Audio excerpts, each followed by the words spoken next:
I'm Tino Vo and welcome to our online nail art class. So today we're going to demonstrate this design right here, and everything that we use is available at www.tinovo.shop. Now let's get ready. Okay, so I know that at first glance the bee looked pretty scary. It looked like it's impossible to be done. So I am going to divide it into two different parts just to ease your mind about it. Okay? Now, the first part that we have is the body of the bee, of course. Then the second part is the wings, right there. So let's talk about the body. The body, let me divide it into a few steps. Step number one is to draw the frame of the bee and rub chrome on it. That's step number one. Step number two is fill in the body to make it 3D. Step number three is draw a flower in it, and you're done. Is that easy enough? Now the wing here, step number one is to scoop the wing, which is really easy, by the way. And step number two is to draw design on that and rub chrome on it, and you're done. And you connect it. So let me show you how I get it done. Zoom in.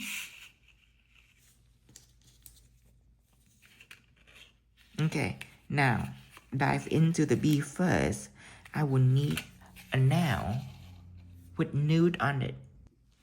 I choose cream nude, and top gel is meaning top coat. Meaning when you apply, you don't have to apply top coat. You can if you want, but it's no wipe. And cream nude is the most popular nude that we have. I'm gonna apply that on the nails. Okay. All over the nails. All of my gel cure for 60 seconds. So we're gonna put it in the lamp and cure for 60 seconds. Next, I am going to choose Teflon mat. Teflon mat is when I apply on the surface whenever I need chrome to not sticking on the surface. I use this Teflon mat to isolate chrome, and everything we have here is chrome.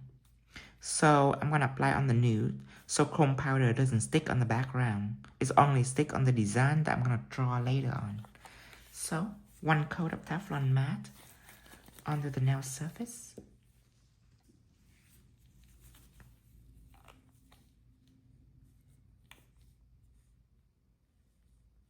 Cure this too for 60 seconds.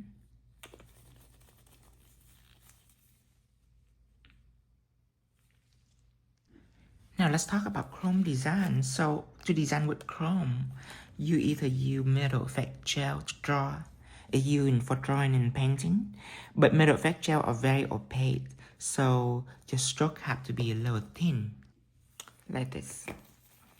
Let me take this out whenever you apply on the surface. See, I will stroke it, but I will go over it again just to make sure that everything is nice and even. Nowhere on the surface are thick, because if you just wipe it on like this, most likely what around here a little bulky. You see that? So I don't want that. I want to go ahead and swipe it again just to make it thin. So that is metal effect gel. People love the consistency, the smoothness, and the heavy black. It's very opaque. Art gel can stick to chrome too. You don't have to apply it thin on art gel. Art gel body are heavier, so when you apply, you can just do a little swoop like that, and that's fine. That'd be fine. It will cure solidly. So that's also another option for beginner. Beginner love art gel for the smoothness, and you don't have to apply too thin. It's very forgiving when it comes to consistency. Still, a lot of people like metal effect gel until today because it's sharper and lighter to apply. Now, this design right here I want my stroke to be, I don't want to paint the bee. I want to build it a little bit, to have some kind of, I call this embossed design, meaning it's not just drawing. You see the dimension in it? So the gel that I use will be different. This is black texture gel. Texture gel meaning gel that used for texture. Like this, when you can run your nail to it, that's embossed texture right here. Or you can even put it down and use this engraver to carve little pattern on it. You see this when I apply. See, on a regular gel, when you carve the pattern through it, it will blend right back. You have to apply it really thin. But if you apply it thin, then it doesn't really look like leather. So I make this gel, because you see here, it's not very thin. But everything that I carve, it stay that way. You can make crocodile leather pattern and all that. And of course, it can chrome. So you can either leave your gel like this without top coat or rub chrome on it. Either way, this is a very unique gel to have. And today, we're going to use it for emboss. And the brush that I will choose today will be the emboss brush. Because normally I will choose a 10mm liner for painting. But you see the consistency of this gel. You can use it for painting if you want. But you have to have multiple strokes like this. Okay. Versus the emboss brush, it's built differently. It's built thicker. And to work with a gel like this, I would love to use the emboss brush to start out. See, it also can do the same thing. But if you spread it out, ooh, look how big it is. And then you can always fill it in with gel, just like that. So emboss brush allow me to deal with these kind of gels a slightly bit better. But 10mm will do just fine. You don't have to have the emboss brush. It's just nicer to have. Okay, so let's go ahead and use a spatula and scoop out these gels. Just like this. Okay, now I'm gonna close the lid so you can see the name of the gels. I'm gonna put it right here. Texture gels. And this already done curing. So Teflon mat is on it. I will show you again. Very important. Chrome will not stick on this surface. And it's like a miracle product. Teflon mat is the most popular. Okay, now let's draw the bee. So let's do a little circle first.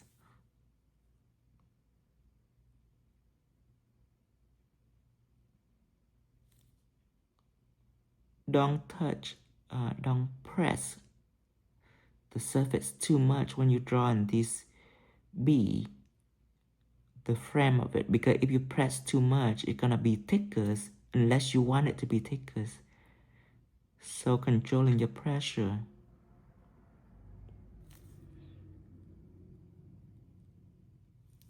Okay, now after drawing on, I am gonna take more gels and I'm gonna touch it lightly and flow through it. I'm doing this to add volume to the bee. Now, why don't I just do it from the beginning?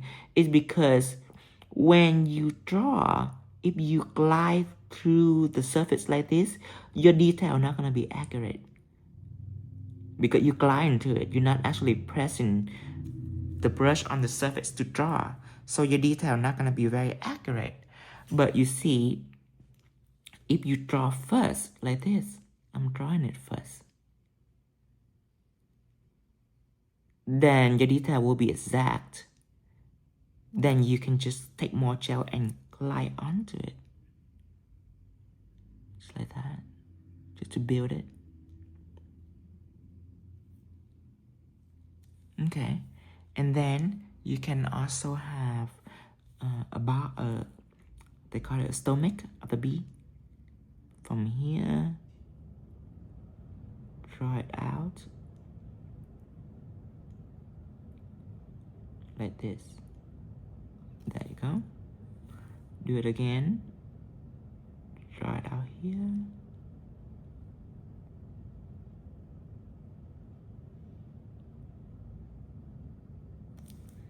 Pick up a little more gels. See when it's thicker on your brush. And I'm not saying the brush is thicker. I'm saying when there's a lot of gel on your brush, it's hard to draw precise like this. You need proper amount of gel. Not too little. You see when people pick up gels, let's say this is a clean brush with nothing in it, they will go in like this. They will take the brush and they go in and they just stroke it out like this. And what you're doing is you coated gel around the brush. And when you draw, you're gonna run out of gel, just like that. So how you do it is you don't pick up a lot of gel. You don't take it on like this. You just press in it and you roll. When the bristle of the brush, the hair of the brush are fan out, so it's separate. See that? It's separate, it's fan out. So you roll left, right, like this. See my finger?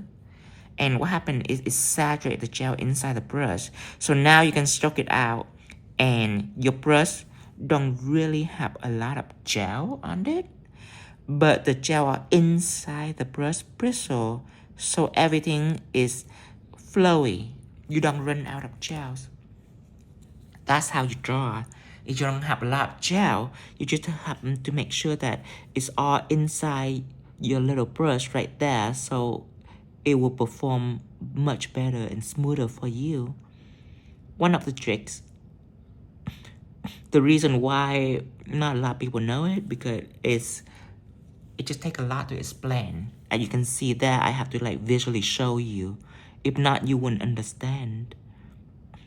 So things like that are gems that we pick up here and there in little live video that we're doing right now.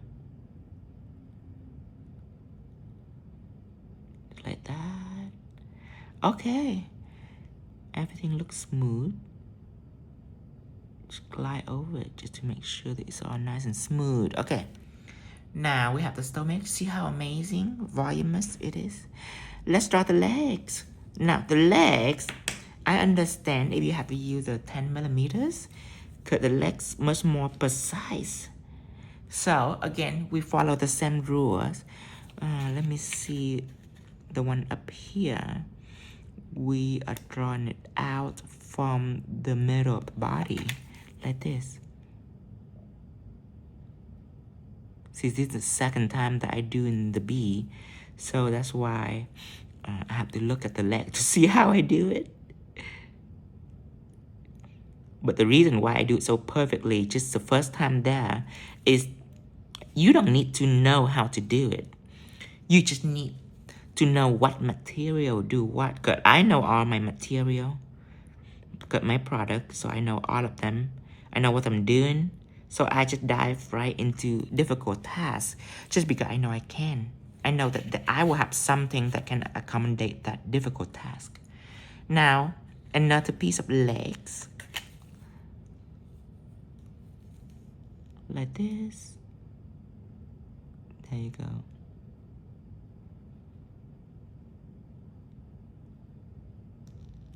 And I kind of want to like drag down a little spike right there. It just look more realistic for the bees, for the bee legs, like this.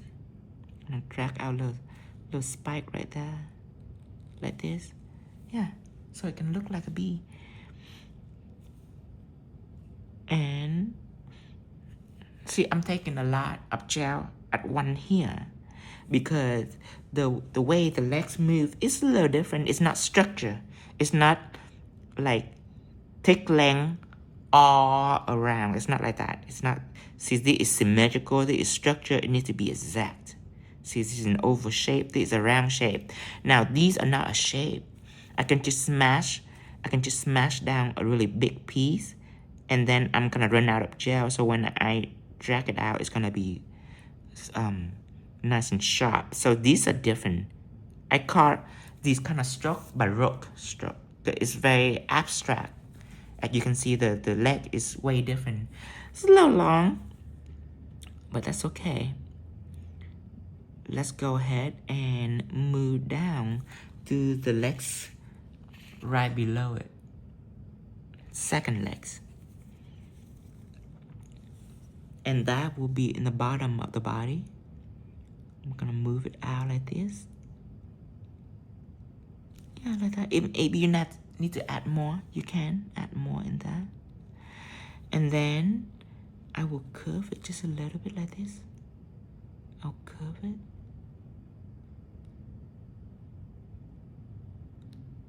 Just like that.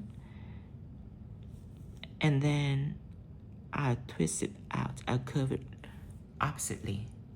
And that's the second legs. And these legs look kind of cool too. I'm gonna do the third legs right here. And it's curving all the way down. So that's why I leave a little space here just for the third leg. So everything doesn't look messy and awkward. The space for everything, see that? Now it can go out comfortably. And of course you want a little more volume.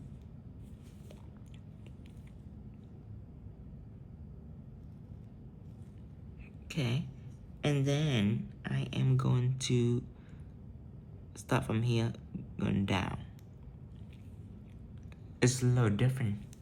You kind of, from here, you kind of go in this direction, and then you kind of curve out at the end like that. Build it up. And then you just add a little thickness into it. And from here, again, don't start out thick, start out a little thin. So there's a distinction there for the legs. And then you just going in this direction. Like that. Going in that direction. And then eventually we're gonna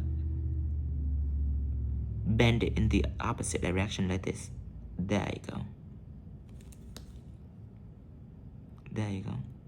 And then when you end it, which gonna be really thin, you end it again in the opposite direction. So that is how you maneuver the bee's leg. It can be however. It's just that these kind of stroke is beautiful to me. It looked like a real bee legs. But you can draw it in a more simple way. You can bend and twist it however you want. However you perceive the legs gonna be. You can do it like that. So let's finish this. So I hope that so far you don't have a heart attack, because when you're looking at this, people are nervous, you guys. People are like, oh, how can I ever? But I promise you, it's easier than it looks. With the right product, of course.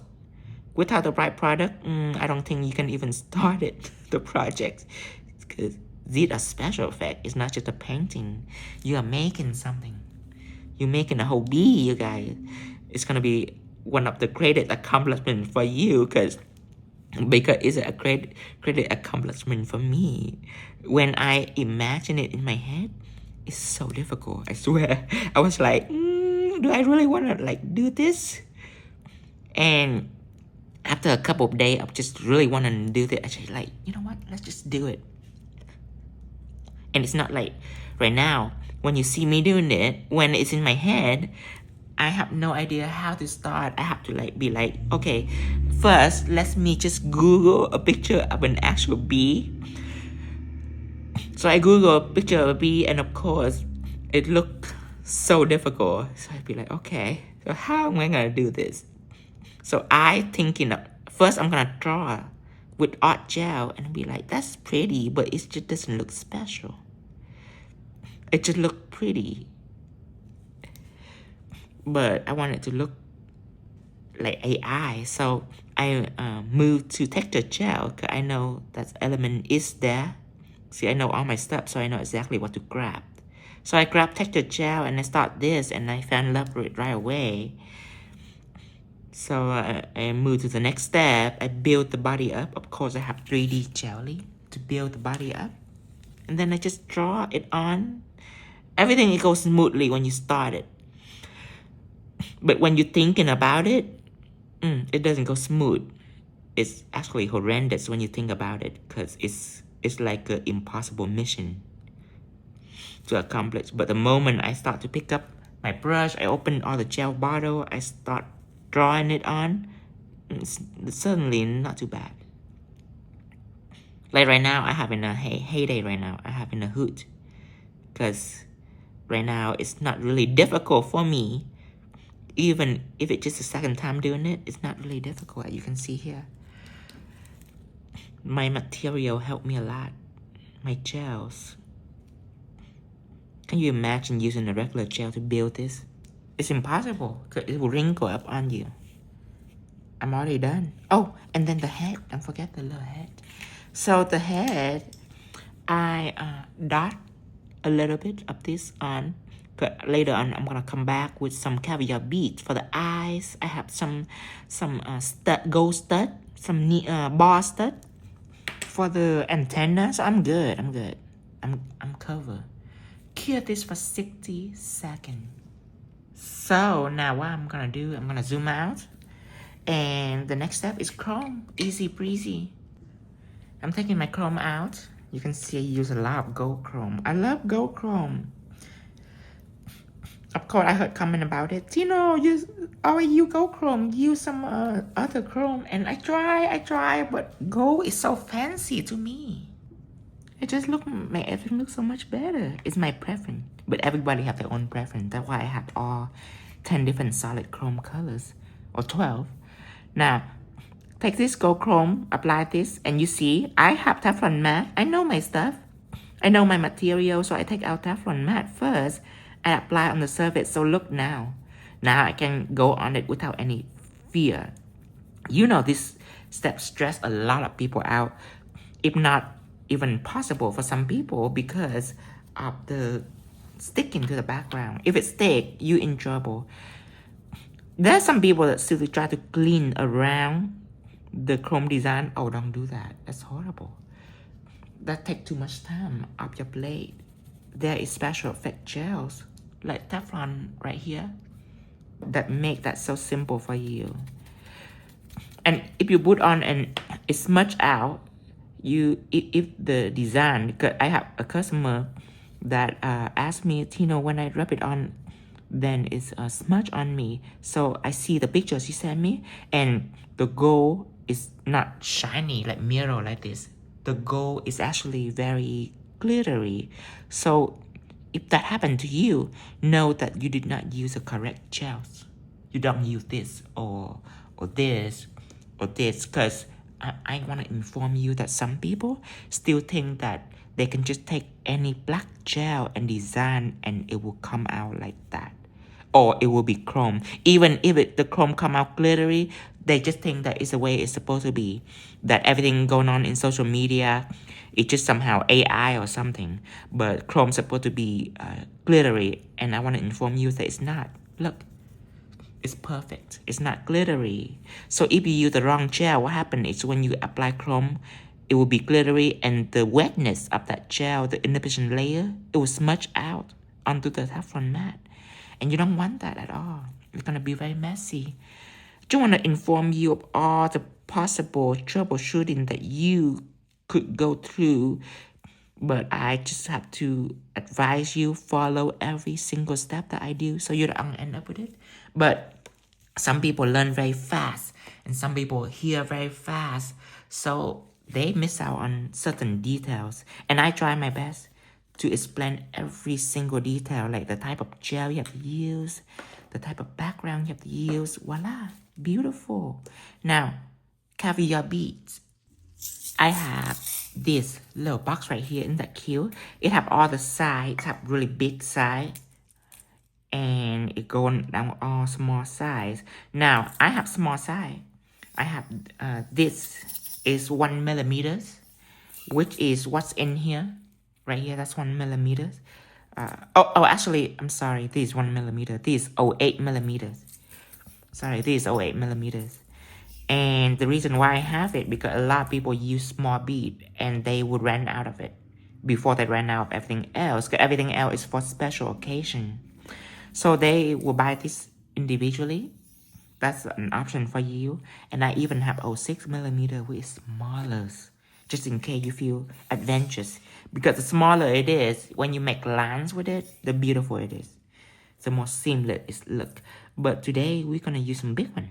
We're going to use this for the eyes. And you already know what I'm going to take out. Clear texture gel. Why? Let me recap for you about clear texture gels. People like it because it doesn't move. Is that enough recap for you? People like it because it doesn't move. And when I say it doesn't move, I also noticed that some of my customers, when I tell them that they are a little worried, they worry because in their mind, doesn't move, meaning difficult to draw. I want to inform you, this gel is smooth. Let me do it so you can see. This gel is smooth to draw. Let me do it again to make sure that I'm in screen this time. Look. Smooth. See that? Pick up some more. So when I say that this gel doesn't move, that's a formula that it created. The formula that it created, it doesn't move. Doesn't matter how thin you apply, it doesn't move at all, and it's fantastic. When thing doesn't move, when you apply bead, it'll be amazing. When you apply crystal, it'll be amazing. When you draw the little seashell design, that these embossed lines are so close together, people's biggest problem is the line, it will blend out and it will mess with their design. But you use this gel, it will stay still for you. People love this gel to draw the little seashell design where the lines are so close to each other. They are addicted to it. Now, here this. Just, you can use a flash kit. We are sold out of it right now. Oh, and for future YouTube watchers, right now is, give me a second, I don't want to confuse you. Right now is Monday, September 29, up 2025. So if you watch this a year from now, 2026, just know that, what did I say sold out? Oh, the flash kit. Just know that the flash kit is in stock then. It's just not in stock now, September 25. Okay, so you have that. And I want another stud. I want this. I call it the needle stud, the needle bar stud. Let me go on the website to show you. See on my website right here? If you are going down to, you keep going down to the accessory. That's where all the goals, yeah, that's what all this is. Nail art accessory. Then when you click on it, you will find gold stud. Okay, that's several in here. Nail charm and such. But you go in gold stud. It's like those little cute metal piece. This is gold needle stud and this is gold pipe and bar stud. So needle stud are like this. They are skinny. Some of them are straight. Some of them are curved in a sorted size. The needle and the bar and what is it? Pipe and bar. Pipe and bar meaning they are straight or slightly curved and they have unique pattern. They are thicker than the needle stud. And then they have little indent pattern. So it's like little bar or little pipe. So they are awesome. I'm going to choose this needle right here for the antenna. It can be as long as possible or can be medium or short, just however you like it. Life is fun when you have stuff. I noticed the day when I love these stuff because I swear back in the day when my client coming in with awesome design, it's always stressed me out because there always something like this that I don't have and I know that it's not difficult. My client think, oh, it's so easy, Tino. You just slap it on. You couldn't do it? And I would feel so embarrassed because I thought, I don't have the stuff. I can do it. I just don't have the stuff to do it. I couldn't just run out the market and buy one. So now I make sure I have all of these. These are not expensive. And you can get addicted to it. I have a whole drawer of it. And you're not going to use it every day. You're going to use it once in a while. So you don't need much. You just need many different species, many different kinds. And look, It's make magic happen. It's wonderful. Hear this. How much was this? $5.99. $5.99 is not really an expensive price to have a whole collection right here. And it just wait for you. It's just there, just one day when your client bring up something difficult, or one day if you feel lazy, you don't want to draw, you just use it and you decorate the nail. Decorate a whole nail with it. Apply some crystal like that, and then that also make it beautiful. So, we done with that? What I am going to advise you, I'm going to advise you to top coat everything and secure this. Because the next step is to build the body. You can build the body, you can draw in, and then you can top coat everything. You can do that. But you see, there's a problem for beginner. Not for me, but for beginner, if you make a mistake with this painting and it get onto the gold, you cannot wipe it off. You cannot wipe it off because it don't have top coat on it. So I suggest you to top coat it right now. Pick a clean side of the shadow applicators, really clean, and go over the chrome just to make sure that all the excess dust is gone, because if the excess dust left behind, it's not pretty for your design. It's mixed in with a top coat and it's not shiny like a mirror. I want it to be shiny. Now, these texture gel hold in the bead fabulously, but you still have to top coat this. Okay. So the best brush is not the embossed brush. Let me show you. This is my top coat, my new fancy bottle top coat. It tells you non-scratch, super shiny diamond top coat. It's explained itself. I like to have a label like that now today. And apply it on to the surface.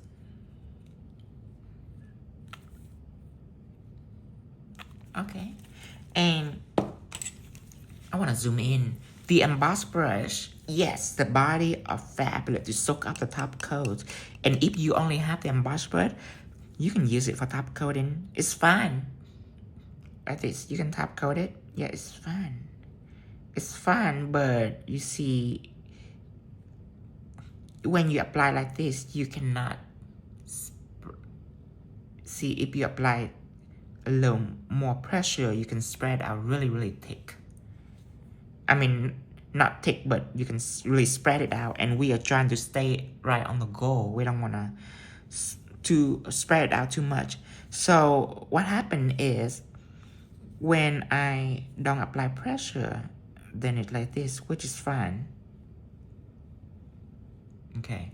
But you see, one of the brush I love to use is coloring brush, because coloring brush are shorter than the embossed brush. You see, the embossed brush, when I apply, if I don't have enough top coat, then I couldn't glide over the surface like this to fill it. I have to like paint it, okay? And paint it is preferable for detail like this, because you don't want to cake top coat on, you want to paint it. But paint it like this, to me, the tip is too far away from the surface to paint it like this, versus emboss, versus the coloring brush, like a pen. It's like a pen, so I can soak it in. I don't have to have too much top coat. But when I go, I have more control. See, I just apply a little pressure and it just spread it out immediately. But I don't have a lot of top coat, so it don't go out of control. See, this one, I have a lot of pressure and it's still spread it out, but there's gonna be a lot of top coat just because the whole body have top coat. So, in a more simple way to explaining it, coloring brush make me feel better with top coat. That doesn't mean the embossed brush couldn't. And I just suggest that you play with it. When you play with it, you know the minute, the difference of minute. I'm just particular with the minute difference because I know that it can make the design slightly bit easier. Because the story is, before, when I use liner brush to fill color like this, I do not want to do it at all. Let me show you. Like, I will take the 10mm like this. I will put top coat into it, and look how I filled it though. Look at this. I have to do this.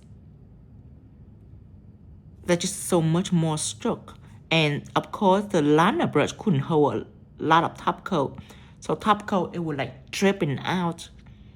And it just make my detail like a mess. And look how much I have to like color it. And then when I do, I have to do more in the middle because I'm not sure if the middle get covered or not. Where a brush like the coloring brush, when you press, you already know that it's gonna paint everything. So I work with it less than if I were to mess with the liner brush. I mess with it more, and it's not a lot of time on a legs, but you have to do the entire piece. You gotta do the entire piece. So yeah, it can compound and it can cost you a bunch of time, and you don't want that. You don't want to waste too much time on a design. So coloring brush make me feel happy when I do that. And I just want to let you know that. I just want to let you know that brush, you don't have to have certain brush. I mean, I can survive, which is a liner brush. But my thing gonna be more difficult.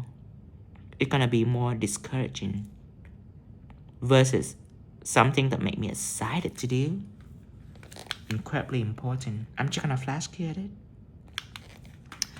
Is it important when you feel excited? When there's no fear in your heart?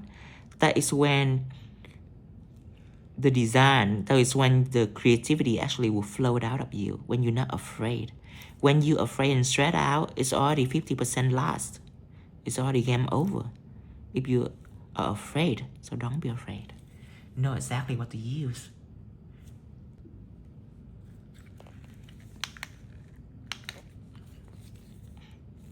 Okay, down here, feel down. The reason why I flash cured like this, because you have to remember you work with top coat, and top coat are cell level, super cell level. You know what cell level mean? Cell level mean it will smooth out by itself, and with that ability, you don't want to leave. You don't want to just fill everything and secure everything with top coat and just leave it there. You don't want that. It's too risky. It can blend out. Like if the top coat stay on top of the bee legs for like an hour, it probably blend out to the entire nail. Because that's what it's supposed to do. It's supposed to blend out and make everything smooth. So when you work with top coat like this, I will just cure it in between just to freeze it so it doesn't act up. All the little gems that I gave you, try to remember it's even more important than the lesson itself.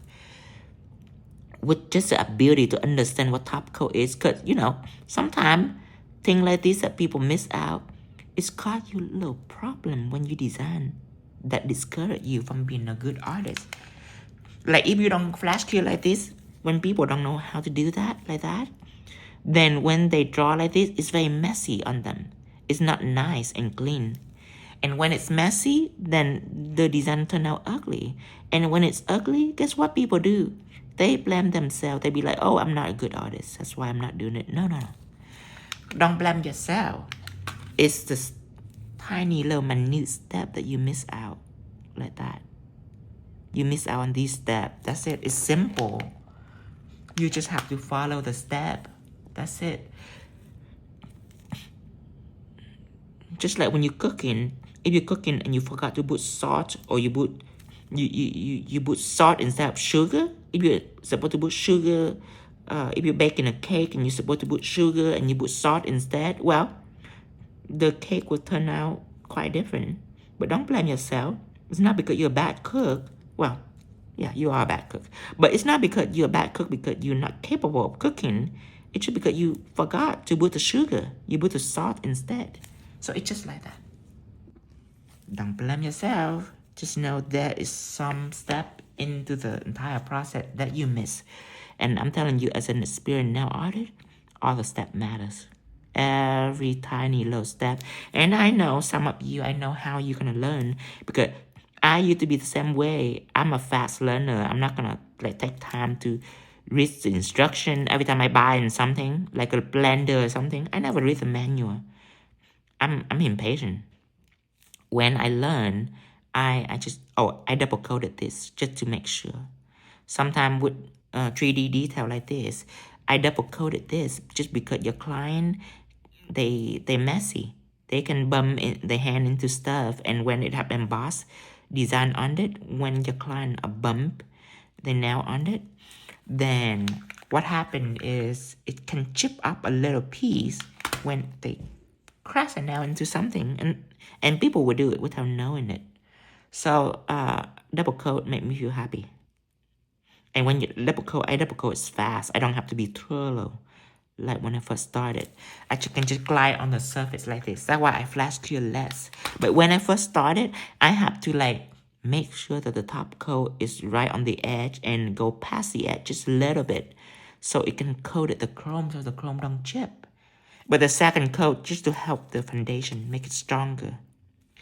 And then I cure this for 60 seconds straight. But I'm a fast learner. I'm a very fast learner. I'm impatient. So I miss a lot of little steps, just so you know. I miss a lot of little steps. So I know sometimes you might miss a lot of tiny little steps that are important. It's just one of my gifts. Is a gift of the ability to dissect layer. So if I miss something, I knew immediately why. I knew, I probably forget this and that. I probably need to come back and why. So I knew, so I'm good. But I have email that people are begging for help, and the moment I point out one little step, it's just like their life change. They be like, I did it and it's work. So I know that if you're missing on something, it can be catastrophic. So try to, if you're not quick on dissecting layer, then you have to be careful on learning everything. White 3D jellies. Why don't I use white texture gels? You see, even white texture gel allow you to be embossed a little bit. Let me take the brush out. See, when I apply a little gel right here, it can be embossed. Yes, embossed, what I mean, it's meant to be a little thick. A little thick, okay? But it's still for painting. Painting means if I paint like a line like this, I still can see it white. That's what texture gel is, and it's used for carving, so you can carve it. It's the opposite of white 3D jelly. White 3D jelly is a builder gel. This used for painting or texturing. This used for building. Building not mean drawing. It's not used for drawing, and it's not. You cannot carve it like texture gel. It's opposite. It's smooth. It's level. So you cannot carve to it. You can build it, and with detail like this, with texture gel, if I build it too thick, number one is that it can cure in properly.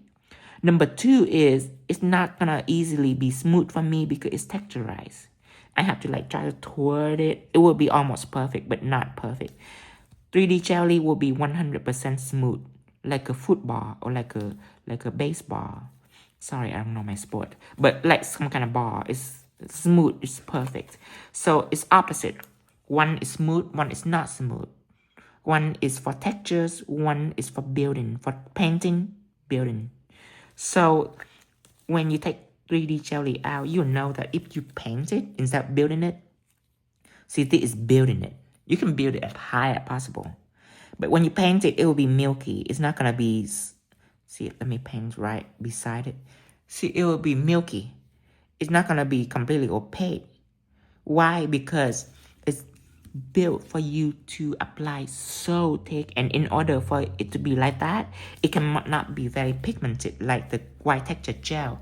White texture gel is pigmented because it's used for painting and drawing and embossing, but this is built for building, so the milkiness is irrelevant because you're not gonna use it for a thin detail like this. You're gonna use it to build, like you're gonna build a body right here. So that's why the milky effect that it have is irrelevant, because when you build, it's gonna be white for you. So that is the story of 3D jelly. Just because some people gonna ask that question, gonna be like, well, I have 3D jelly and I have white texture gel. I'm just wondering the difference. So The difference is they are opposite from each other's. And 3D jelly are easier to overlay. Overlay, or they call it encapsulate, you know, to apply over texture, to maintain some kind of texture like this, but smooth all over, make the surface smooth. That's encapsulation. So anytime you need a bigger surface and super smooth 3D jelly, especially when you want to build it. And anytime when you want to draw, either if you don't want to carve, but you want to draw and make it embossed, then texture gel. Drawing is texture gel. Building is 3D jelly. Not to be too complicated or too overly explained, but those are opposite. You just need to remember that, opposite than each other's. And what I do is I build slip layers. And then now, see, I'm not going to draw. I'm just going to touch it and pour over it to add volume. Just like when I did with the texture gel on the legs. Remember when I say, if you have too much gel, it's hard to draw. So same thing with the 3D jelly. If you have too much gel, it's hard to fill. So I filled the circle first, and then now I just building it. Here, 60 seconds here. See, if you have so much gels, like this, there's a lot of gel, then yeah, you can build it. But if I want a triangle, can you do a triangle like this?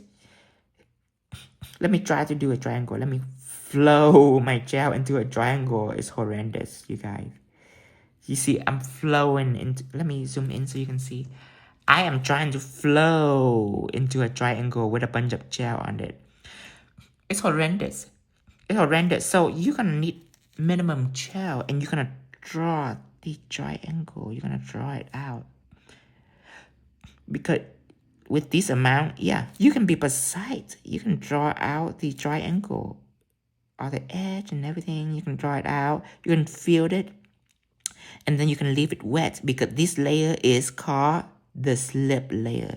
The slip layer is a layer that helps you distinguish the shape. And when you apply a lot of gels on the surface, the slip layer gonna help slide out the wet gel. So now you can just glide right in the middle. And guess what? The triangle beneath will help you glide out easily. Look, I just need to guide out, just to guide this out. See that? Now you have such a big, ginormous building triangle, but the shape is fabulous. Look at this mess. First, look at this. So I just really need to explain like that for you to know the importance of the slip layer, because people also skip the slip layer. Shame on you. My fault for not explaining like that in detail, but hopefully you know now how important the slip layer is. And I say, the reason why not a lot of people know it, including some very popular educator or your teacher. If you go to nail school, your teacher probably don't tell you this, because I want to tell you, it's not easy to tell people that information. It's not just like a simple sentence. You have to be shown to what I did with the triangle. You have to be shown example. These are diamonds in the rough, you guys. These can change your game. And of course, later, there's going to be a lesson where I cover only 3D jelly. These are in the free nail art lesson, free nail art class. These type of design like the bead I'm doing right here. But when it come to product like 3D jelly, it's gonna be in how to use product playlist, where I take in the product and I tell you exactly what to do. I would do a design, couple of sample. Here, this 60 seconds. But I will went to all the trouble shooting with you guys on the product. It's also amazing to watch. And you know what? Let me just show you. See on YouTube, look at my cute picture. You just click on my pictures, and I'm gonna view playlist. So playlist, you have this right here, short tutorial. I post it every day. Just a lesson that you learn. You need to refresh on it. You can watch it. A lot of people don't have time to learn. So they just look at this. If you're capable, just look at this and know, because short video, I put product in it too, in the video. So you can just learn it that way, 1 minute video. Or you can do free nail art class, hour and hour of Tino's, learning with Tino's. How to use your product is amazing. It's a different kind of lesson. It shows you what product do. So all of that, you can learn. All free for you.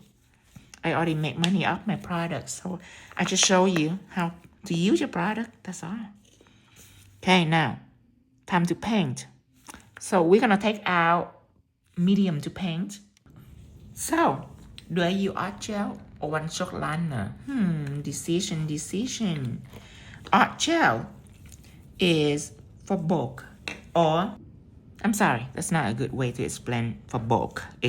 It's for drawing and painting, just like one shot liner for drawing and painting. It can do line and everything else. But art gel, let me tell you the special ability of art gel. It's smooth. A beginner don't know how to draw, they can just go in like this. Chicken scratch. They can chicken scratch, it doesn't matter how they chicken scratch it, it's gonna be smooth. See, it's just smooth. It's forgiving. It forgive you for being horrible at painting. It'd be like, okay, I'm gonna grant your wish. It's gonna be smooth. See that metal right there? Just smooth out all by itself. Fabulous.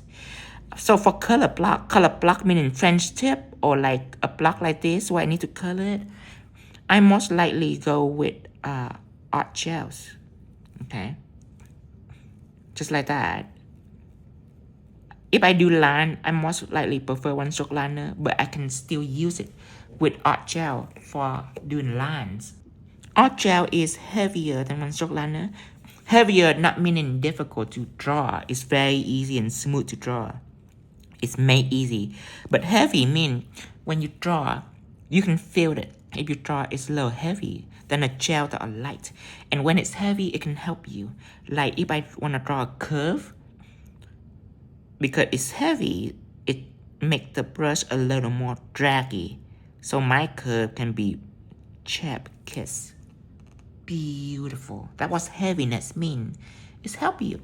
Now, let me tell you the good side of one stroke liner. It's very opaque. One stroke meaning it will cover everything in one stroke, like this. You see a difference? The color is more opaque. Everything is covered in one stroke. It's sharper and lighter. So it's sharper meaning just because art gel, and these are a different color, just so you know, it's not the same. These are brighter tone than this. So don't think that art gel couldn't cover well. Art gel can cover well, but you see one stroke, even if you apply it really thin, you still can see the colors. You still can see it. Where art gel, if you apply art gel really thin, then the color will be thinner. See? If you apply it really thin, really thin, like paper thin. So when you design, you can do it like this. If you apply a little thicker, it's fine. It's very forgiving. It's not gonna wrinkle up on you. And if you want to blend it, you can. Okay? You can take the brush and start blending it like that. So it's fabulous like that. It's good for blending, and it's good for beginner. If you apply a little thick, it's pure solid. So the consistency have to be like that with art gel. Now one stroke liner, don't use it to blend. It wouldn't blend well. It wouldn't blend well because it's so well covered that doesn't matter how thin you stroke it, the color just don't go away very easily. So one stroke liner is something for sharp cuts, for lines, or for specific drawing, especially for small details.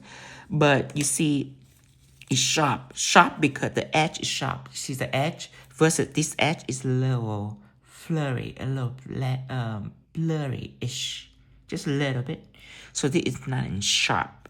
Then when you drawing, so let me take this and draw a line like I did with art gel. If you draw a line, it's light, meaning it gives you full control. That could be good or bad. Because if you're not good at control, that could be bad for you. But if you're good at control, then they love one stroke liner because it allows them to have full control. But it's light. It's not heavy like this, so it's not gonna help you. It's light, so you in control of this. So you better do it right. But if you shake a little bit, ooh, if you shake a little bit, it'll shake with you. That's what I mean when I say it let you control, meaning how your hand is how it's gonna turn out. It can be good or it can be bad, but you see, when I have full control, it's with my pressure and everything. I love this. Look how sharp it is. The edge is okay on this, but you can tell the difference between the edge. Let me draw it on top of here so you can see. See the difference between the edge? Is the outer edge of the stroke right here. You can tell the difference. So that is a difference between art gel and one stroke liner. Art gel is smooth. Art gel is smooth. You can apply it just a little thick and you can blend well with it. Beginner friendly. One stroke liner is for pro. Is very opaque. The smooth is very opaque and it's very sharp in the edge. The detail are sharp and it's very light. And if you draw like a small stroke, you still can see it. Like if my stroke are small like this, like hairline, see how amazing it is? You can see all the wonders, all the colors with thin little stroke. So that's what one stroke liner is, and it's friendly with pro because if beginner don't know how to apply and apply a little too thick, they can be in trouble. This is for thin line. If you know, one stroke design is really, really thin. And as an artist, I require both for specific occasion, but to start out, you don't have to have both. Beginner, get this, get art gel, you love this. And for people that, like I have people that draw for like a month or 2 months or a year, depending on how fast you are. But when they are like ready to rock and roll, they're looking for something that are so opaque. You will love this. And just because I require both different little consistency for different occasion, I make them different. So one stroke liner stick to pigment. You can see here, I use white one stroke liner to apply and then put pigment on. Beautiful. So one stroke liner is pigment friendly, pigment ready. And art gel, you already know, it is chrome ready. So you can use it for chrome. All right, now. Where was I before I flooded you with information? I was gonna paint a little sunflower on the bee.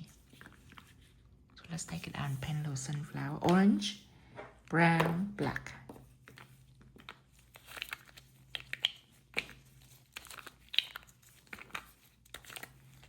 And I want orange and yellow first. A little bit low, go a long way. And then I'm gonna take orange out. Just like this.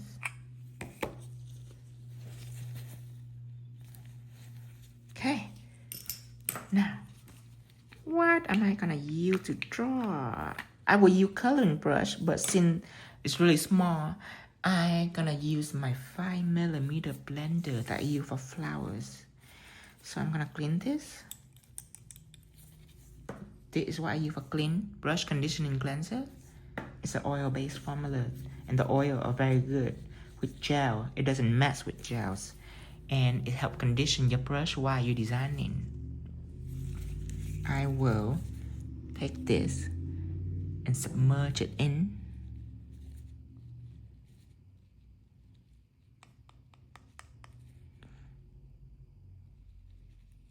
Actually, let me think about this. I think I have to do it the other way. I will take this and submerge in the orange. Submerge in the orange. And then stroke it out so there's not too much orange. And then dot a little yellow, just a little bit. Just like that, right at the head. So when I go in, let's do it on a palette first. I press so the yellow can be out, and then I press and the orange is emerged. Cute. And then repeat the step. Press. The reason why there's only a little bit of yellow at the tip. So when I press so the orange can emerge behind it. You can do it like that, or you can do it however you like. I just think it's cool to do it like this. So let's go ahead and draw our flowers.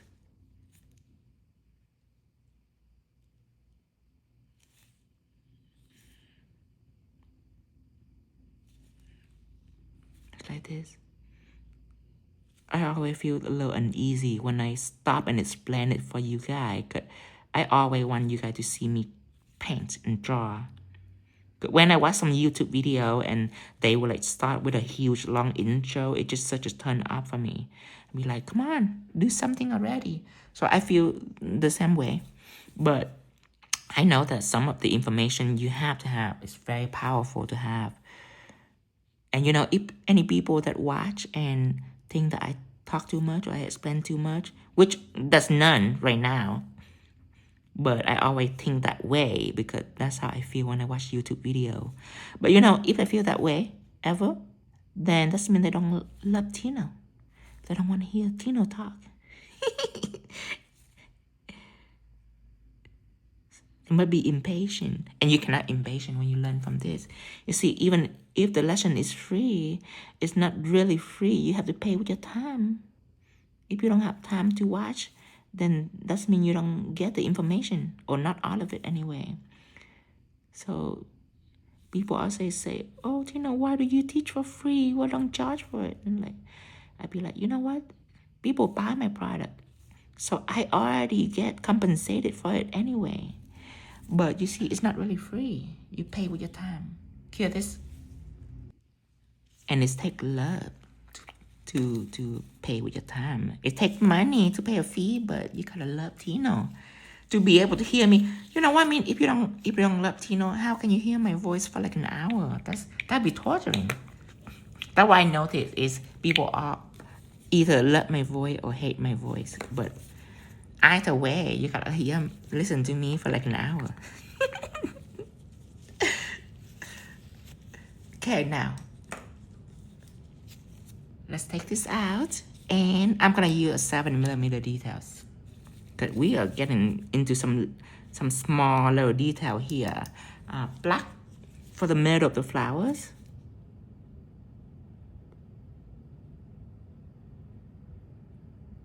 Just like this, and like this. And then you're gonna stroke everything out. So it's not a lot of gel, and then you can just use that pointy end just to fray out the edge toward the flowers. Same thing here. It's tiny, so that's why I use one stroke liner. Because I know the detail gonna be minute and thin, so I need people to see all the colors. Okay, and then you need brown because it's fall. You need brown. One stroke liner brown going in.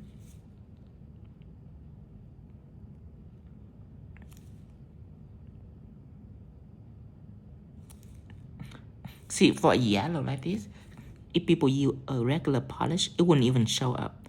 So what they have to do is they have to apply it a little thicker, and that is when you end up with a hot mess. Because you know, when it thick, it's not really flower petal. it's become a globs. You ever paint, watching video of me doing it, and when you do it become a glob, a big glob? Probably a different kind of gel that you use.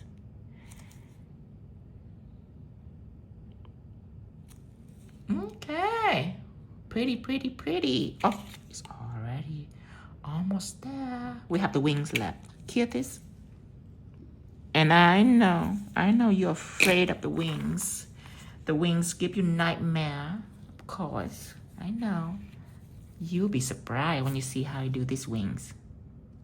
So this is white clear clay dough right here. Then I take out a spatula.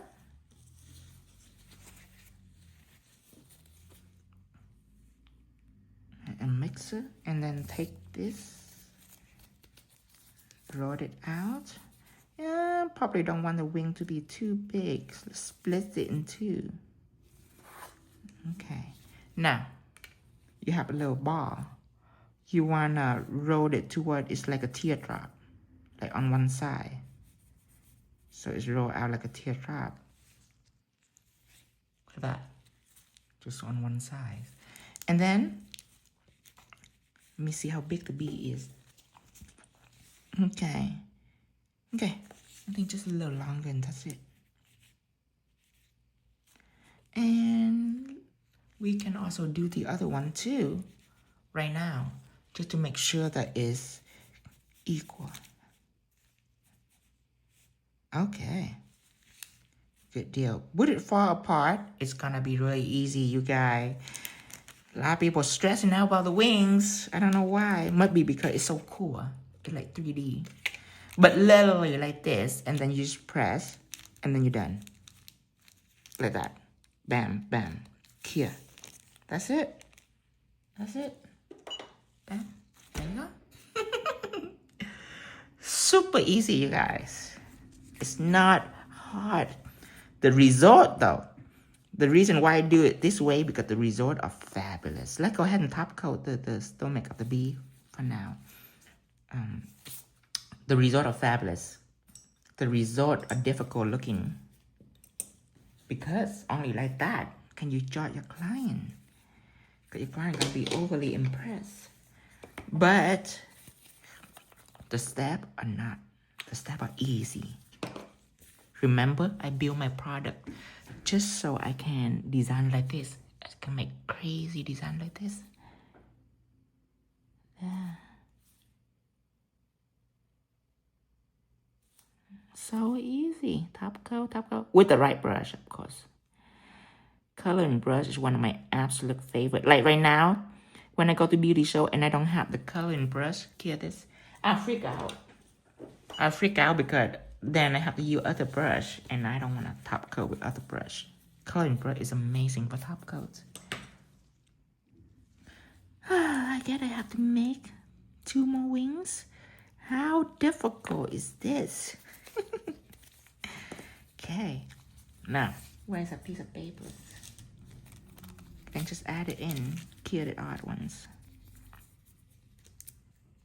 Oh, that's a little thing right here. You see, let me show you. You see how the wing is little, like, have a little mark right there? It's because the paper that I use, the plastic film that I use, are crinkled. So I just want you to be aware of that little issue. It could become a problem. As you can see, I'm not really stressing about it because the wings are so easy to make. I'm just gonna make 2 more.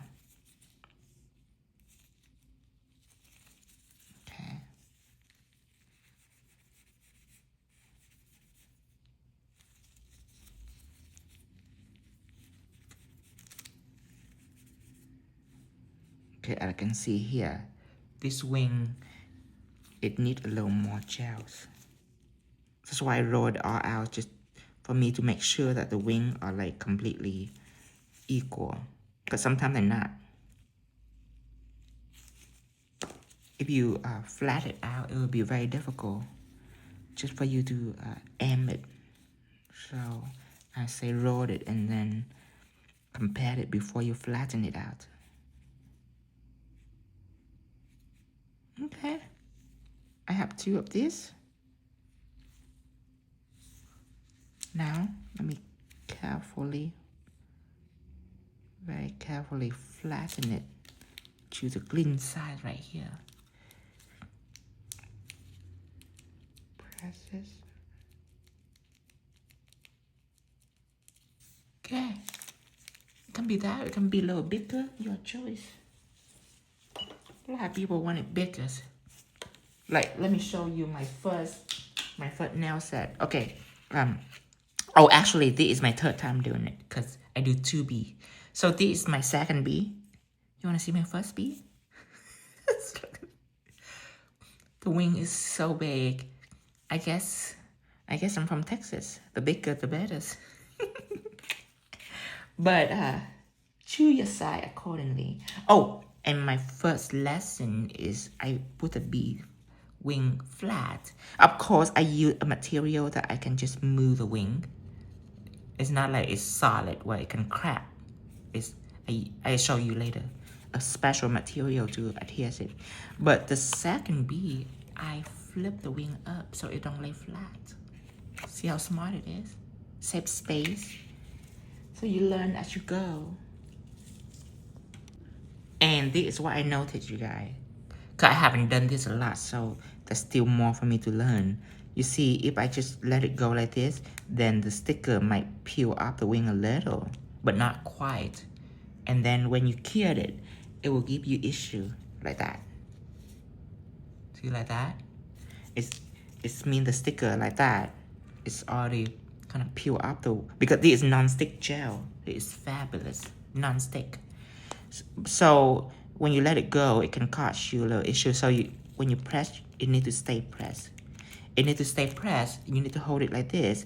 So it's probably really good if you have a flash cure. So you can just press it and then put it in there. Just like that. These troubleshooting are important because it can cause you an issue without you even knowing why. Okay? Then now you can pop in the machine. Oh, and I forgot one little thing right here. Not the tricks. The more tricks, the better. You can put a piece of saran or piece of clear plastic on this. You can draw your bead out and then put into this. Let me change the angle. Like this. This way you can see a lot better. You can have a little bead out, and then you can go in and you can start pressing it in there so you don't have to let it go. Just like that. And then you can just click it on. So that's another way for you. I just want to prepare you for all the little tricks that make you comfortable with designing, because you're gonna be obsessed. The moment you're gonna start and know exactly what to do, you're gonna be very impatient to make all kind of beautiful things out there. Or tacky little thing. It just depends on what you're into. Some people tell me to do fly.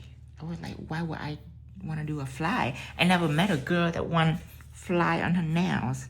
I met a girl that want bees on her nail, like queen bees, yes, but not fly. So weird. But anyway, just whatever flow your boat. Your husband gonna wonder why you stay up at night so late making all these little creature, little insect. Making fly. Making a bunch of fly collection. Okay, now, our job is simple. Okay, you already see how I isolate chrome on this. It's the same thing, I swear. With Teflon mat on, you draw with, I decided to draw with art gels. Since this is a bumpy surface, I need something that a little heavier. So art gel in here, cure, and then drop chrome on it, top coat, bam, it's done. It's done. Easy at that. But I'm telling you one thing that horrible when I first started. When I first started, I am holding it like this, okay? I was like, how? Maybe with a tweezer, you know? But the tweezer is not as stable as the hand. And I'll be like this. And I will paint with Teflon mat. You know, I will paint like this. I want to tell you my journey. I want to tell you what I've been through to deliver a perfect lesson for you guys. I'm painting this on, and of course, there's a little piece right here that I'm missing, and then I have to switch. Sometimes I'm painting it on, and I hold it on my hand to put it in the machine, and it's stuck on my hand. So I take this and stuck it in the machine, and of course, wet gels are going up to the tweezer, and it make like a little grid right here. It's horrible. It took me so long, and then something dawned on me along the way, and now I'm gonna pass it to you. It is so simple. You're taking something that you use for the nail stand, most likely adhesive pad like this. Use the tab that the YouTube put on, press on. Now you can put it on the, I probably want to change this. Sometimes I use it too much that it take away the painted coat onto my nail stand. I don't use metal stand because I work with cat eye. I don't want it to interfere with the magnet. So I use plastic nail stand and just with a coat because I love gold. But sometimes it's chip up after a period of time, but it doesn't matter anyway. Okay, so I take this. I apply that on. Or you can use glue dot. You can find at Walmart or Superstore. You use glue dot. Just like that. So easy. Talking about a dumb moment when I finally realized, you know what I mean? It's a joy in designing because I swear all these little tricks are so simple. You just have to think of it. And if you can think of anything that I haven't think of, please share with me so I can teach others, please. Hear this. So, you can just stick them all onto the nail stand. One by one. That make it more joyful doing it. Like all the way joyful. Because before, when I have to hold it with a tweezer, oh, I started to hold it with a hand. It's a hot mess. I almost gave up on it. And then I'm thinking, you know what, give a tweezer a chance. It's still a semi-hot mess. Because, you know, it's instead of doing both sides twice, you have to do 4 times. Because you're holding it with a tweezer. So each side you have to paint it like this. And then you cure. And then you have to like hold it the other way and paint it like that. It's not comfortable, you guys. But since the day I discovered this, oh, flawless Teflon mask. It's easy now. I don't have to be tricky. When you're being tricky, you can still do it, the design, but it's not fun. It's hard. And people don't want to do something that are hard. They want fun. It's not meant to be hard. Okay, cure all of that. Now, I take out art gels, black art gels. I don't have a little left, so I want to make sure I stirred it all the way because I want all the ingredient in it, not just the color, but the little sheerness in it is responsible for the chrome to adhere, not just blend in and allow you to do it thick, but you can also chrome it. So make sure you mix it well whenever you only have a little bit of left art gel, black art gel. Now, the brush, you can use whatever 7mm details or a coloring brush. Let's use 7mm detail first. If it make me uncomfortable, then I'm gonna switch. And of course, I couldn't remember which black is which, so I have to just get a new palette. I have short-term memory when I'm excited. Okay, so I'm gonna scrape it up. If your chrome come out glittery, that means it's time to just retire this bottle, because sometimes when it's have a little left, it might not be successful chroming. We're gonna see. Success means chrome gonna be shiny. Okay, so 7mm detail. Remember, if it give an issue, we can switch. Perfect. We don't need to switch. Sometimes just tiny little painting like this, if I use the wrong brush, I notice that it's hard. And what we learn, if it's hard, that probably will be an easier way that we don't know.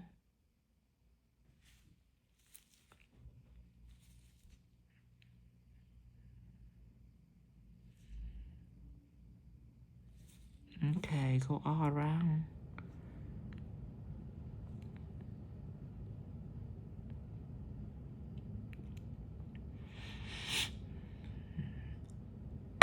And I just want to tell you guys that my team and many other people say that I should take all this valuable lesson and have it in a subscription where people have to pay for it. Don't you just give it out for free for everyone, including other brands that want to steal from me to enrich in their own brand.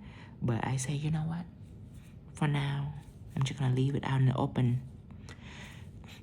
Because I really want everybody to learn as much as possible. But I just want to let you know that this is something that people can make profit on. They're just not going to share with everyone like this. But the only reason why I don't mind sharing, because you know me, I have a lot. My creativity and my product developing skill is always going to continue living. I'm not afraid. I'm not afraid to be taken from me by other people. Because I can always come out with more things. That was special about Tino. It's not about my skill, what I can do, but what I can think of. Okay. See how beautiful? So easy. You're gonna be addicted. Cure this 60 seconds. And while you're curing all that, while you're curing that finger, you can start doing the other fingers. You can start on the other finger one by one until all of them are done. Then you can, and then that one will be done curing. Then you can chrome it. Then remember Teflon mat, I already applied it first. So look how beautiful this is. Woo. Oh, and the art gel is good too. Good for chroming. So apply Teflon mat all over.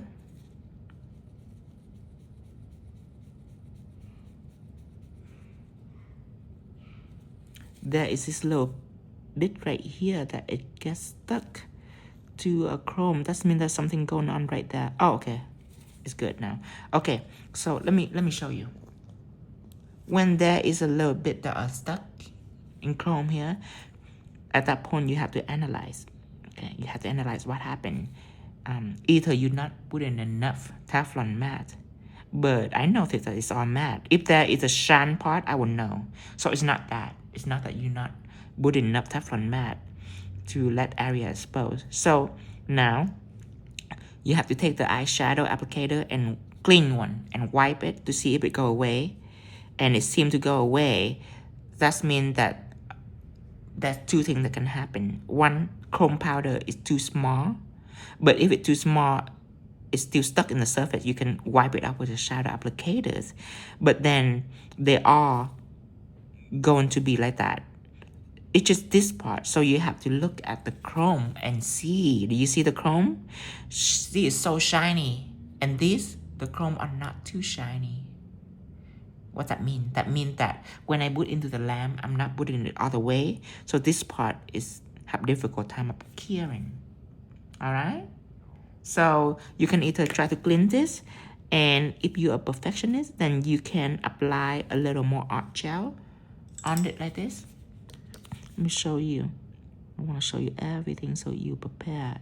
Just like that, and then chrome it and you'll be fine.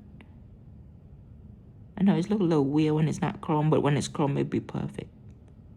Just like that. And then cure this. And then when it's cured and it's done, you can drop it on. And if you are leery of this shadow applicator, to wonder, like, is it have wetness anywhere, like sticky part anywhere, then you can just take a new shadow applicator and apply.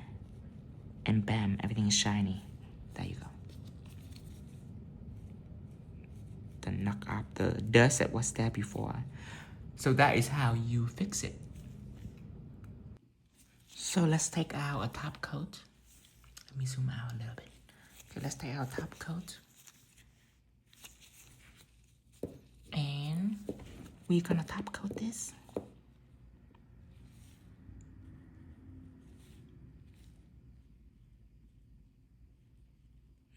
Perfect. Cure. And then after you cure, let's take out the brush again, 7mm details. I'm happy with that. And peel it up. Lay it down on the other side because you already top coated. So everything's good. Now, the second part, what you need is to trace on the exact black line. Just up to your drawing skill, really. If you cannot do that, if it's a little difficult for you to trace on the black line like that, if you're not good at drawing, it's okay. It's okay. You can even just do one side. You don't have to do the other side because the bee Let me show you the bee. You only see the upside. You don't like see what down there. I just do both sides because I can, but you don't have to do both sides. I just want to tell you that so you don't stress over it for nothing. But to do this effectively, I will feel the need to trace on it so I don't see the black. Or if I see the black, it will be just a little bit, not much. Same with the other side, because if the black is out of line, then it can interfere with the other side where you can see black on the other side. Not a big deal.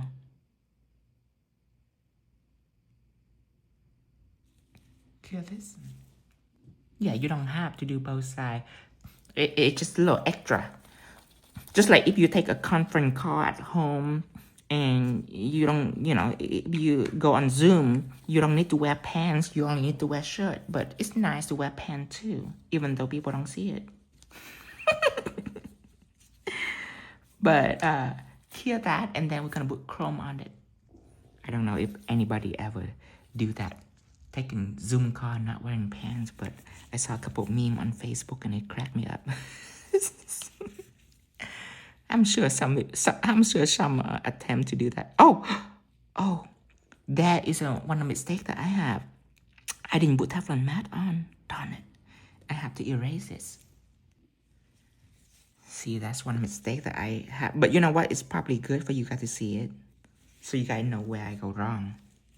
Where I went wrong is that I didn't put Teflon mat on the other side. I was too impatient or excited. It's okay. It's okay. Don't be alarmed. Put Teflon mat on. Now you know what Teflon mat is for. Put it on. Now, after it's already cured for 60 seconds, we're gonna go ahead and trace it back again. Don't worry. Don't be panic. Just know that we have the right material. We have the weapon to do it. So there's no need to be panic or be stressed about anything. Now, if I don't have the right stuff, I will be stressed the entire time because one thing go wrong, I have no idea why. I have to try to improvise. It's gonna be a hot mess, especially when you do it on your client. But I'm not stressing because I know exactly what to do to fix it. Put Teflon mat on and just trace on it again, and that's it. You're good to go.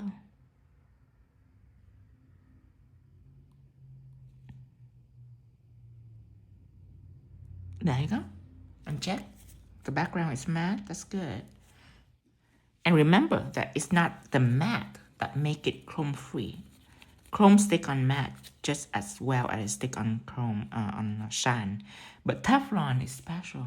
Teflon is non-sticky to chrome powders. And take it out. After it's clear, rub on chrome. The second part, the second side that you do it will be the side that you're gonna show it off. Because wherever you see black, you trace. So it's all gonna be gold chrome.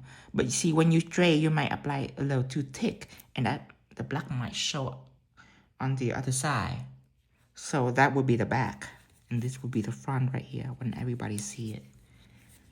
If you understand, then you understand. If not, you just follow my exact instruction. Is this side gonna be the side that people gonna see, the second side.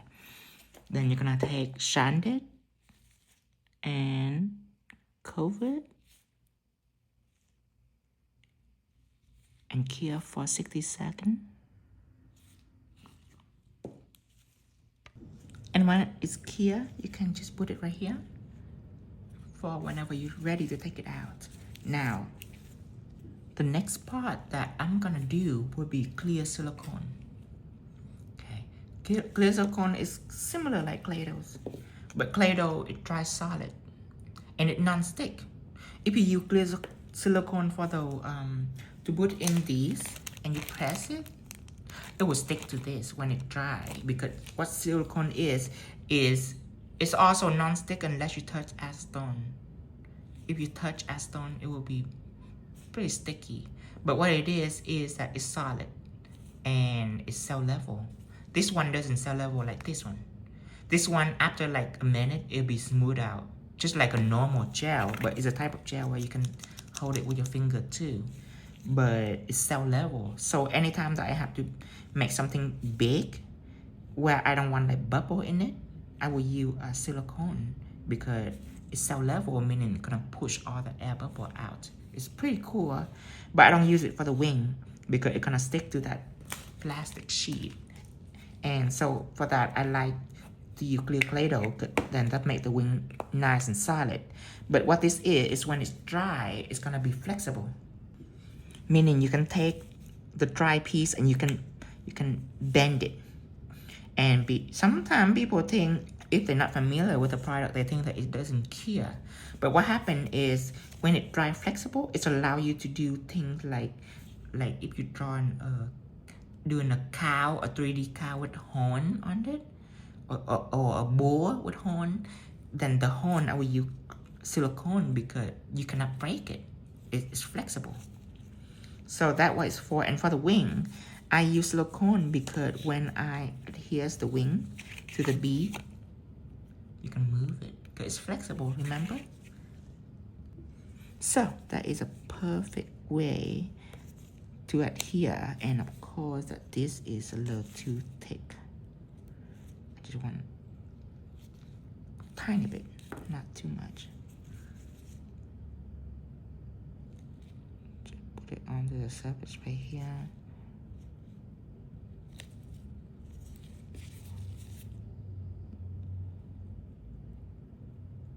Just a little piece. And just wait a little bit and it will stick to the surface. Because it's cell level, meaning it will melt to the surface. Just put it a little bit right there. And, of course, I don't want you to watch me do 4 of the wings. It will be the same things. Okay. Then, I'm going to take one out. Just like that. Just like this and like this. I already done all of it because it's all the same things. So it's just to eliminate you have to watch me doing the same thing over and over on all 4 wings. Just like Martha Stewart always say, never let your audience wait in 2 hours for the turkey to be baked in the oven. Always have that second turkey ready in the oven so you can just pop it out when the magic, when the golden time is right upon us, when the magic deemed to happen. Just pop out that second turkey like this. Everything is done. And this wing gonna be on this side. I need more silicone. If the wing is kind of flopping, don't worry. By the time come, you will stand it right back up. Pop it in, and the silicone, it will melt with the wing too. So if you want, you can take the bulk of the silicone and just kind of like press onto the wing to help it like that. You can.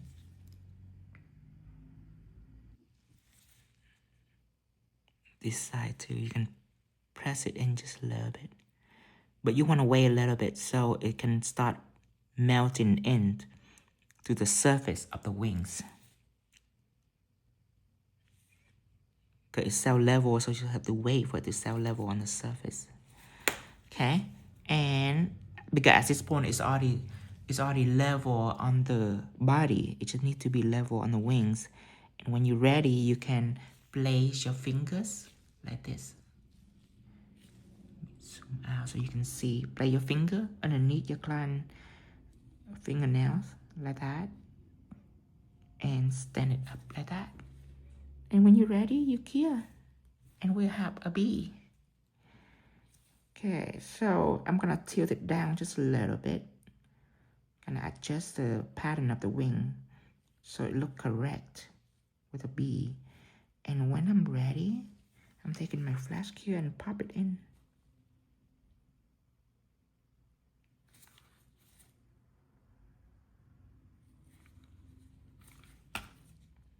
Be meticulous here.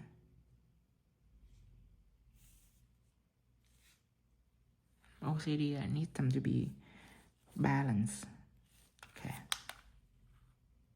expose it to it. Keep it there for a few seconds. At this point, it still can move because it's silicone. Just in case you need a little more adjustment. At this point, it's already stand still. That means that it's already dry, but don't touch it. Put it into the lamp. You need more silicone. You need 2 more on each side. Be careful to not take in a lot. Okay, take it out. And use your silicone. A little bit over here. I should use a tool. Let's use this silicone tool.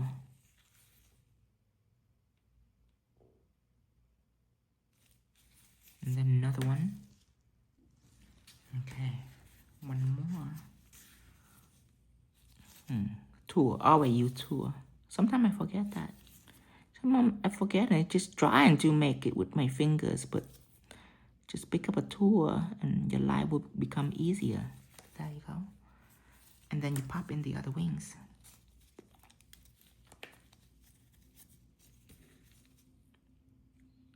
Over the top of the wing, right underneath. I can already tell you're gonna stay up late tonight making wings. Making fairy, making dragonfly. Let your imagination flow. I'm smudging the silicone right onto the wing just so it can melt into the wing. You need to give it time for it to melt, maybe 1 minute. Let it sit like 1 minute for it to completely attach to the wing before you cure it. Don't forget the bottom, doing the same thing in the bottom. Okay, after that,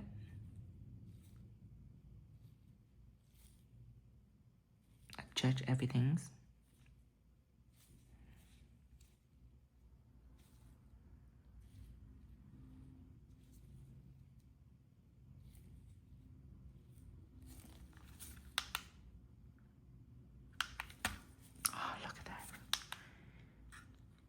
You have no idea how happy I was when I get to this point my first time. No, not my first time, my second time. My first time is a little challenging-ish, but second time get easier, and this is the third time definitely easier. I forgot a few things, but I already recovered from that. I forgot to put on the Teflon mat. That's number 1. Just one little forgetfulness, that's all. But I know immediately when it go wrong. And then there it is. There's a bee. Put it into the lamp and cure. And then, for this nail, same technique. So I painted white on the entire nail, and I just painted a little flower, like what I did on here, but in a bigger scale. Then I put Teflon mat in and use art gel to paint the tips, rub on chrome. That's it. Top coat everything. This finger, same thing. I started out with like an ombre background with cream nude, and then I blended out with an ombre brush, and then put milky gels, which is amazing, by the way. Milky is streak free. It doesn't have streak. So when you paint on the tip, and then you just ombre it up, and then Teflon matte first, and then you draw a honeycomb pattern with either texture gel or art gel, your choice, and then rub on chrome. So the only thing I need to show you is a honeycomb pattern. Sorry if I speak too fast. Honeycomb pattern. Okay, so honeycomb, very easy. It's a series of straight line like this. Straight, straight, straight. Even though I'm not straight, I still need to do a straight line. Then a series of V shape, like an arrow shape. Make sure it's right in the middle. So your job is to have this spacing equal. Because if the space is not equal, then you're gonna end up with this. And then everything else is gonna be a hot mess. So make sure that it's equal. Then you just straight, straight, straight. V, V, V. Straight, straight, straight. V, V, or V right here too. Straight, straight, straight, straight. That's how you do a honeycomb pattern. All of the nails. And then comb on. So similar technique, but the B is the toughest. And since the B takes about an hour or more, I don't want to have too much length of my video because the Virgo video is like 3 hours long that I make. But some people enjoy it. Some people enjoy having that much detail in a video because it's a portrait painting. But the majority that you don't want to spend 3 hours to watch a video. So I stopped doing that. I just try to do 1 hour or more than 1 hour. Maybe 1.5 hours, but that's it. But let's take our beads out. And you can move it, of course. You can wiggle it. Don't be scared. Your client cannot mess this up. Of course, it is something that you do, not just for your client. You're going to charge a lot if you do it for your client. But this is something you do to test your limit. To know, are you ready to be an artist to the next level? You know what I mean? So to test if you can do chrome, if you can paint, if you can do 3D, all of that, to test your knowledge on product. It will train you to be a really good nail artist. And don't forget to subscribe us on YouTube at Tino Vo. And everything that I use today is available on www.tinovo.shop. And until next time, bye-bye.